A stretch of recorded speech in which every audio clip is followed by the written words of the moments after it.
ആരോഗ്യം അമൂല്യം.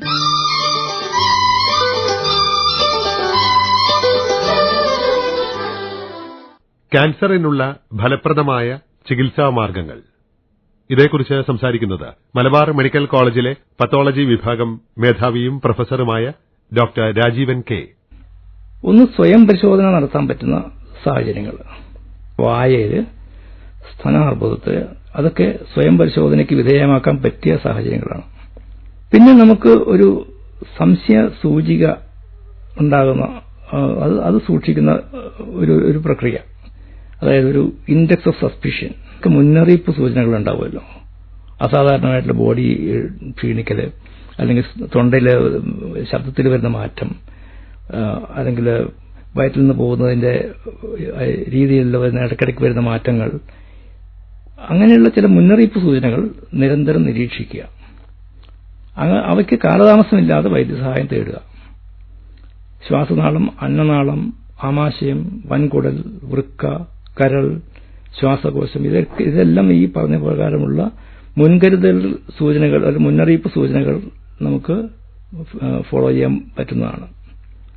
പിന്നെ cervical cancer നേരത്തെ പറഞ്ഞു, ഒരുപാട് ഇന്നും കുറഞ്ഞിട്ടുണ്ട്. അത് പാപ്സ്മിയർ എന്ന് പറയുന്ന ആ രീതി അവലംബിച്ചതോടുകൂടിയാണ്.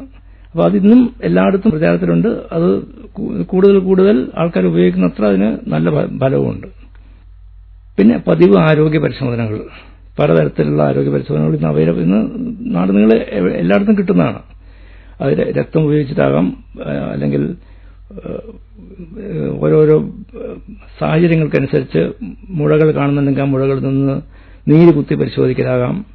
പിന്നെ ഇമേജിംഗ് ആകാം, അതിൽ അൾട്രാസൗണ്ട് അല്ലെങ്കിൽ എക്സ്റേ, CT തുടങ്ങിയ ഇമേജിംഗ് പരിശോധനകളാകാം. ചില മാർക്കറുകൾ അങ്ങനെ ചില ട്യൂമറുകൾക്ക് അതിൽ നിന്ന് റിലീസ് ചെയ്യാറുണ്ട്. ആ മാർക്കറുകളുടെ രക്തത്തിലുള്ള അളവ് നോക്കിയിട്ട് ഇതിന് സാധ്യതയുണ്ടോ എന്ന് പറയാൻ പറ്റും. എൻഡോസ്കോപ്പി ചെയ്യാം, ആവശ്യമുള്ള കേസുകളിൽ ബയോപ്സി ചെയ്യാം. ഇങ്ങനെ ഇതെല്ലാം നമ്മൾ നേരത്തെ കണ്ടെത്താനാണ് ഇപ്പോൾ ഉപയോഗിച്ചു വരുന്ന രീതികൾ. ഒരു കാര്യം എപ്പോഴും ഓർമ്മിക്കുക, മുന്നറിയിപ്പ് അടയാളങ്ങളും അസാധാരണമായ ലക്ഷണങ്ങളും ശരിയായി മനസ്സിലാക്കുകയും ഉചിതമായ നടപടി സ്വീകരിക്കുകയും ചെയ്യുക.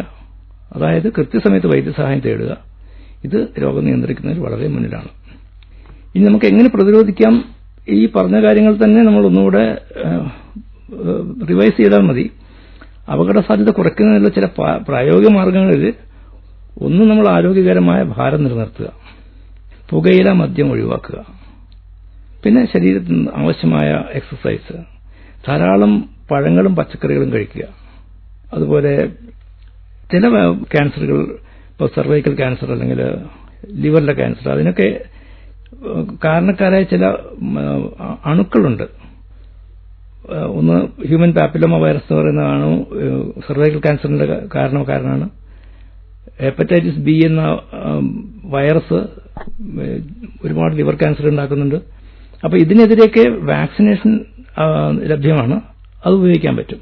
അതുപോലെ സംസ്കരിച്ച ഭക്ഷണങ്ങളും ചുവന്ന മാംസവും, റെഡ് മീറ്റും ഒരുപാട് കുറയ്ക്കുക. പിന്നെ സൂര്യപ്രകാശം അപൂർവമായ ഒരു കാരണമാണ്. സൂര്യപ്രകാശത്തിലെ അൾട്രാവയലറ്റ് രശ്മികൾ ശരീരത്തിൽ അത്യാവശ്യം മ്യൂട്ടേഷൻ ഉണ്ടാക്കുന്ന തരത്തിലുള്ള ഒരു ബാഹ്യ പ്രേരകമാണ്. അതിനെ കഴിയുന്നത്ര നമ്മൾ സുരക്ഷിതമായ സൂര്യപ്രകാശം എക്സ്പോസ് ചെയ്യുന്ന തരത്തിലുള്ള രീതി പരിശീലിക്കണം. കാരണം സൂര്യപ്രകാശം ആവശ്യമാണ്, പക്ഷെ അത് അപകട രീതിയിലാവരുത്. ക്യാൻസറിനുള്ള ഫലപ്രദമായ ചികിത്സാ മാർഗങ്ങളെക്കുറിച്ച് സംസാരിച്ചത് ഡോക്ടർ രാജീവൻ കെ.